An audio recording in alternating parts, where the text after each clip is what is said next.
Hi, T.O.T. Carlson here, and today we're going back to the world of the Rocky movies. Of course, we're just starting to finally get the movies in 4K, and about a year and a half ago, we got a director's cut version of Rocky IV, which has been dubbed Rocky vs. Drago. What I'm going to be doing here today is taking a look at the Rocky vs. Drago cut and let you know 5 things that I think it did not do well, and 5 things that I think it did very well. Overall, I think this is a really good director's cut, and I think the changes and everything actually enhance the movie more than work against it. It's never going to be my favorite Rocky movie by any stretch of the imagination, but let's go ahead and get started. I'm going to start with the 5 things that I think this new cut of the movie did that I don't really agree with, that I think worked against the final product. So first off, the number one worst thing that they did, and these are not in any particular order, I'm just going down the list, but first of all, the aspect ratio. For no apparent reason, they cut the aspect ratio down to a wider ratio. And it's not actually any wider widescreen, they just cropped what already existed. Why would you do this? It makes it inconsistent with the other Rocky movies, and all you're doing is cropping the picture so the framing looks a lot more cluttered, and you do see a lot of stuff that's actually cut out of the frame despite the best intentions when putting this together. I mean, look at those Rocky III flashbacks early in the film when Rocky drives his motorcycle to the statue. The statue almost never fits in the whole frame. This was just a big mistake, and probably, in my opinion, the biggest mistake that was made when making the Rocky vs. Drago cut of the movie. The next step that I did not think was handled well was the extended flashbacks to Rocky III. The original cut of Rocky IV just had the fight between Clubber Lang and Rocky, and then the brief scene of Rocky and Apollo fighting a friendly exhibition match at Mixed Gym following all of that. Here it's like they pretty much try to retell almost all of Rocky III with extended flashbacks to that movie. We don't need this much of a flashback to Rocky III. If I need that, I'll go watch Rocky III. Third thing on this list, while we're on that same subject, the removal of the Rocky versus Apollo fight. Why would you do all those things to extend the flashback to Rocky III and then cut this out? This, I think, is probably the most integral thing from Rocky III that's in that flashback, because it shows that Rocky and Apollo have gone from being bitter rivals to the best of friends. You get to see these two simply testing each other with no spectators, having a boxing match behind closed doors. And on top of that, cutting this does a great disservice to the series because this match is actually mentioned in the first Creed movie. So I just don't see why they had to extend all the Rocky III stuff at the beginning of the movie and then cut this, which I think may have been the most integral part of that. Fourth item on the list is that we get less of Ludmilla. Ludmilla, of course, being Ivan Drago's wife. Some of my favorite scenes in the theatrical cut of Rocky IV are where she's socializing, speaking for him at some of the press events, and she even tries to make friends with Apollo's wife. I like these scenes because they lure the audience and, of course, the characters into a false sense of security because they have no idea of the brutality of what's to come. I mean, diminishing Ludmilla's role doesn't really do this movie any services at all. And we have one more thing on this list, and that's that there's less of Rocky Jr., or Robert, whatever you want to call him.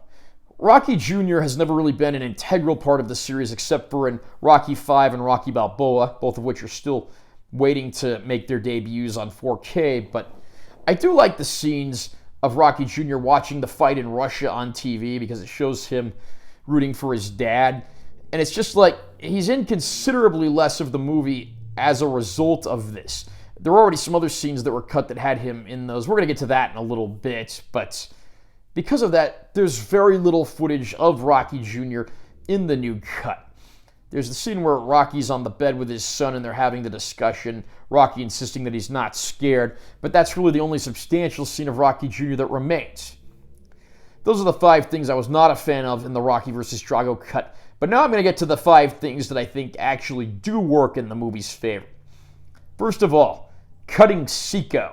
I think this was one of the best things that they did when it came to this movie. We do lose a few of the funny scenes of Paulie, but Siko the robot has never really been anything that's done any great services to the Rocky franchise. aside from adding some very dated 80s camp value to this movie. And that's something that Rocky IV didn't really need more of. I mean, the only real loss that comes from this is, again, we do miss some of the comedic scenes with Paulie and a few of the scenes with Rocky Jr., but overall, I do think cutting the robot does work to the movie's benefit. Second of all, we have extended scenes with Rocky, Apollo, and Adrian. And these scenes are great because we really get to flesh out the characters and their relationships. A lot of this stuff was cut from the theatrical version in favor of stuff that didn't really help the movie much. So I am happy to see that they actually took the time to restore footage that helps to establish the story, the relationships, and so forth. Among these scenes that were restored was the boxing commission scene, which is briefly seen in the trailer for Rocky IV, but not in the final cut of the original movie. My third thing on this list, humanizing Ivan Drago. I mean, in the original movie, Ivan Drago is basically he's this silent Russian killing machine. Now, his personality is not radically changed, but we do get a few more lines from him, so he's not quite as silent.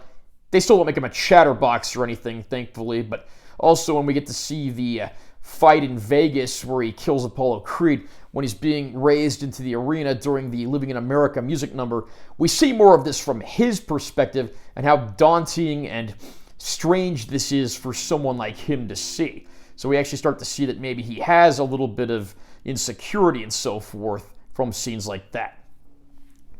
The number 4 addition that I think really helps the movie is extending Apollo's funeral scene. This is very rushed in the theatrical version, which doesn't help the legacy of Apollo Creed any. In this version, we get Duke, Apollo's trainer, giving a heartfelt speech about how Apollo followed the path of the warrior and he died a warrior. And then we have Rocky giving a speech that's, much more teary-eyed and heartfelt. And again, it's a far cry from the rushed funeral that we got in the original final theatrical cut of the movie. And lastly, one of the best things I think about this new cut is that they do change the ending to be a little more realistic. In the original cut of Rocky IV that was in theaters, Rocky tells an arena full of Russians to stop being communists, and they start cheering. It's probably the most 80s thing ever captured on film. It's also cheesy and doesn't really work. In this version of the cut, Rocky gives his speech still, but the Russians just bow their heads in shame and walk away in disgrace as if they've been defeated, which I think is much more serious, much less campy, and actually makes for a much better ending. What are your thoughts on the Rocky vs. Drago cut of the movie? Do you agree with my lists here? Anything you think helped the movie, worked against it? Comment down below and let me know what you think. Also, remember to subscribe to this channel for more content because I'm always posting new videos. And make sure you give this one a like if you found it helpful. I'm Taylor T. Carlson. I'll see you next time.